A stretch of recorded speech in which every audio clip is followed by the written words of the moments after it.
You're probably aware that the Pope resides in Vatican City, which also serves as headquarters of the Roman Catholic Church. If you think you know everything there is to know about the place, think again.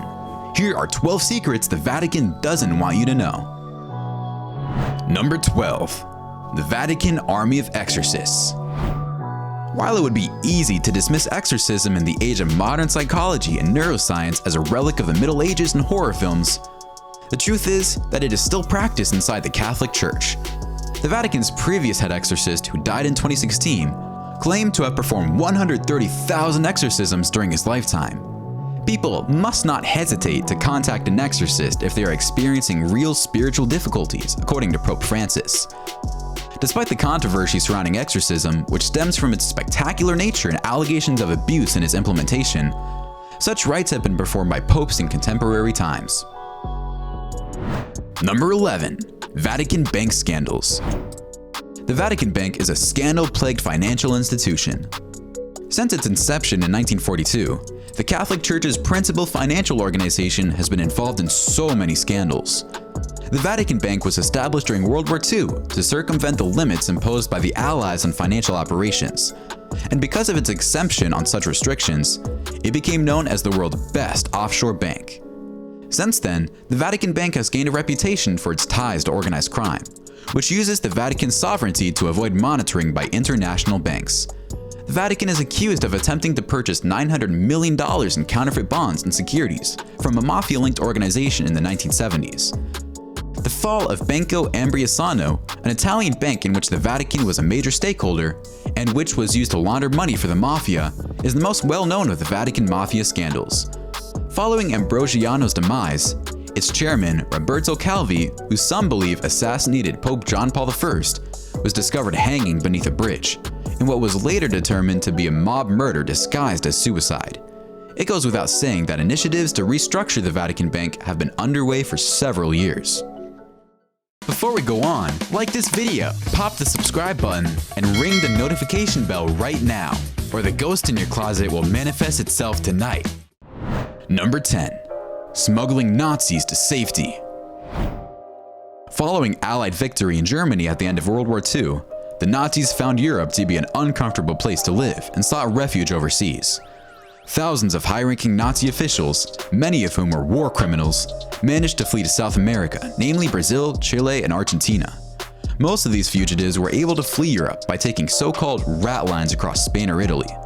While it's likely that some Nazis were unwittingly aided by the Vatican in their efforts to get Catholic war refugees to safety, the Vatican chose to help Nazis because they hoped for a revival of European Christianity and were concerned about the Soviet Union's growing influence.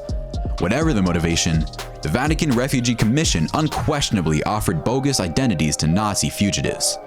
The Vatican has continuously declined to comment on these events, and most pertinent documents from the secret archives have yet to be published. Number 9. The Vatican's Secret Court. Some crimes are deemed particularly severe in the Catholic judicial system. The dedicated bishops of the extra-legal tribunal whose probe the heinous acts are members of the Apostolic Penitentiary, an elite team in Vatican City. The tribunal overhears cases involving grave sins for which only the Pope can give absolution. Given that ordinary priests and bishops may supposedly deal with genocide confessions, you might be curious as to what kinds of megasins are presented before this hidden court. Attempting to assassinate the Pope, a priest breaking the seal of confession by revealing the identity of sin of someone confessing, the priest having sex with someone and then forgiving them for the sin of having sex with the priest, performing or paying for an abortion and then attempting to become a priest, or spitting out a communion wafer are just a few examples. The Pope, operating through this tribunal and its head, the major penitentiary, either gives absolution to the person asking mercy or maintains the obligatory excommunication that comes with such grave offenses. Such proceedings are held in private and under pseudonyms because they are deemed a matter of conscience rather than public concern, which is a reasonable conclusion to reach. Number 8. Vatican made money off the Holocaust. There is little doubt that the Vatican used its privileged sovereignty to assist in the smuggling of Nazi-looted gold, art, and other property belonging to Jewish families and other Holocaust victims. Efforts to get the Vatican to participate in restitution efforts or even open its war-era records have become refused since at least the Clinton administration. The Vatican during World War II was up to something even more heinous than assisting Nazis in keeping looted family items seized from their murder victims. Bernardino Nogara, the founder of the Vatican Bank, is said to have been in one of the Third Reich spies in the Vatican, and he and the Nazis were alleged to have instituted a scheme in which the Vatican invested in Italian insurance companies that kept all the assets from libel suits. The Vatican did not have to pay back any of the money they made in this arrangement because they were only an investor and not the direct insurer. If you think betting on Jewish people's lives, taking from their heirs, and benefiting directly from the Holocaust is the most heinous thing you can imagine, you're right. Number 7. The Vatican's $5 million cover-up. In the wake of allegations of aiding and abetting the Third Reich, laundering money for organized crime, smuggling gold to overthrow regimes, and seemingly countless abuse scandals, the idea of misappropriating tens of millions of dollars seems positively quaint by comparison. But a scandal and subsequent cover-up involving some spendthrift monks in the 1970s proves to be very revealing. Members of the Paulines, a monastic order in Philadelphia, received millions of dollars for religious initiatives such as saying masses, building shrines, and repairing a cemetery. But never did any of them. Instead, these monks spent their money on automobiles, televisions, stereos, and other luxuries that a group of guys who had signed a poverty vow obviously shouldn't have. Number 6. Leaking the Vatican secrets. In 2012, Italian writer Gianluigi Nuzzi published His Holiness, The Secret Papers of Benedict XVI, which contain private correspondence and other sensitive materials linked to Nuzzi by Benedict's personal butler. This book provided a rare glimpse into the inner workings of the Vatican, including proof of widespread corruption and accusations that the Holy See is rife with envy and backstabbing. Even more bizarre is that, according to The Guardian, when the Vatican began an internal investigation into the leak of these documents, they discovered that individuals outside the Vatican were blackmailing an underground network of gay prelates, who were allegedly holding gay orgies in villas, beauty parlors, and saunas in and around Rome. Many people, including Pope Benedict's brother, feel that the stress of these mounting scandals played a role in Benedict's decision to leave as Pope. Number 5. Pope John VIII. According to official Vatican records, all of the more than 260 Catholic popes have been men, although a medieval tale claims that a woman pontiff reigned for a brief period in the 9th century. According to legend, Pope Joan was a young woman who disguised herself as a male and studied religion. She progressed through the ranks of the church after establishing herself as a scholar, and was elected Pope John VIII in the year 855. Her gender was always carefully veiled beneath her flowing sacred garments, which she ruled for more than 2 years. Her secret was only discovered when she went into labor unexpectedly during a papal procession in 858. Some versions suggested she died in childbirth, while another believed she was stoned to death by her outraged followers who dragged her behind a horse. Number 4. Crime capital of the world. Vatican City is at the center of several mathematical anomalies because it's the world's smallest country, just 110 acres in size and with only roughly 1,000 official residents. According to the BBC, the Vatican has the highest crime rate of any country in the world. This isn't to say that the Vatican has more crime than any other country, it just means that there are more crimes per capita, and the gross number of crimes doesn't have to be that high for the ratio to become a statistical outlier. It's shocking to learn that the Vatican, ostensibly one of the world's holiest places, has a crime rate 20 times greater than Italy.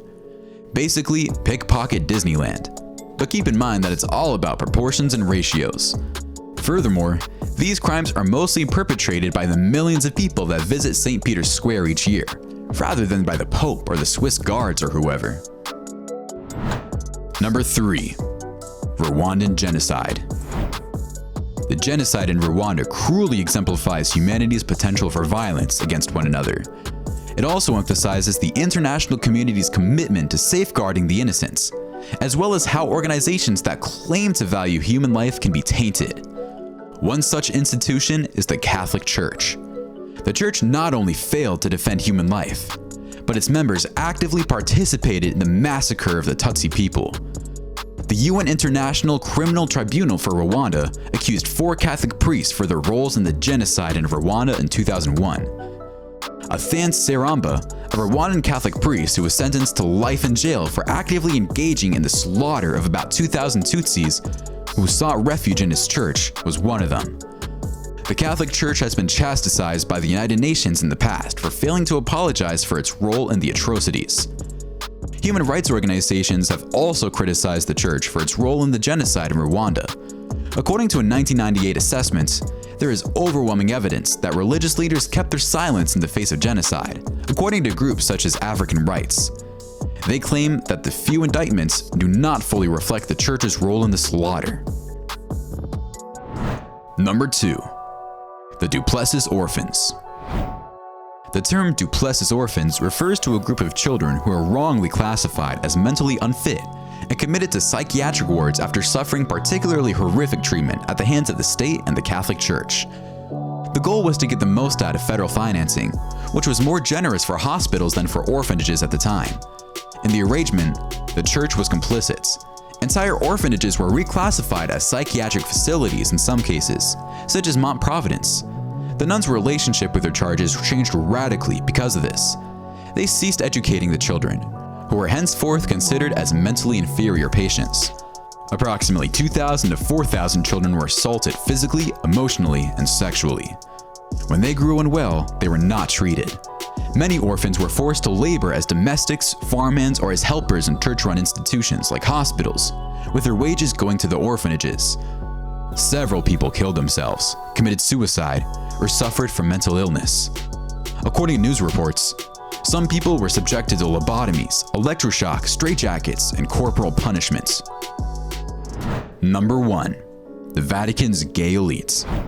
A writer, after interviewing 41 cardinals, 52 bishops and monsignors, 45 apostolic nuncios, secretaries of nunciatures or foreign ambassadors, 11 Swiss guards, and almost 200 Catholic priests and seminarians, published a controversial book. Over the course of 4 years, he conducted over 1,500 interviews, is transparent about his sources, and assists the reader in determining their authenticity. He keeps many of the most egregiously hypocritical cardinals' identities hidden, but he is ruthless when it comes to the deceased. Many gays in the Vatican, particularly the most homophobic, regard their vows of chastity with arrogance. Many of these cardinals and officials have active sex lives, operate under a don't ask, don't tell attitude, frequently hit on young men, employ prostitutes, hold chemsex parties, and even pay for sex with church funds. What evidence do we have for this? Because they inform us, which is remarkable. So much of the information in the book originates from inside the Holy See's sources. They expose their colleagues, cardinals, bishops, and nuncios as hypocrites, both named and unnamed, without recognizing that their targets are doing the same to them. I'm sure some of these revelations have startled you, but they are what they are. The one that gets to me most is that the Vatican's gay elite. Such hypocrisy. Why don't you let us know in the comments below which one surprised you the most? Well, that's our countdown of 12 secrets the Vatican doesn't want you to know. If you enjoyed this video, please give us a like and let us know in the comments what you think. Check out our other videos and subscribe to be part of the fun. Click on the notification icon so you can see our new videos as soon as they're uploaded. That's it for now.